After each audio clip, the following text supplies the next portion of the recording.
outside the cave poured unforgivingly, as if Zeus himself had been provoked to unleash his fury upon the earth. The man who lay incapacitated on the ground failed to perceive the changing of elements. His fingertips were dyed a dark blue, a forewarning of his coming fate. Fear was the only sensation that succeeded in having an effect on his body, for his eyes darted convulsively from the entrance of his shelter to the far corners of darkness. Faces of cadavers plagued his sight. Whispers of some ancient tongue echoed off the granite walls. How pitiful he was! How tragic it had been for Prometheus to forsake the plight of his own creation.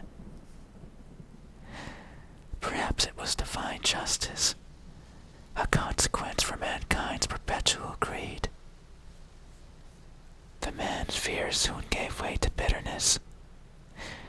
Why should he be the one who receives punishment? He was but a lowly farmhand. He owned little of value aside from his life, and even now that was to be taken from him. Since his youth, a mysterious illness had plagued him for many years. It was a separation of his mind and body, for his limbs would jerk sporadically against his will. Those in the village avoided him, as they believed he had been cursed by the gods, or possessed by a sinister daimon. The man made sufficient earnings from the harvest he sold at the market, and with his coin, he would employ a disciple of Hippocrates to treat his ailment. How foolish he was to trust such a fiend. The Ambrosia that was said to flow atop Mount Parnon had been nothing more than a fable. When the disciple offered him a drink from the pool inside the cavern, the man had suddenly lost control of his limbs, and he fell to the ground, immobilized.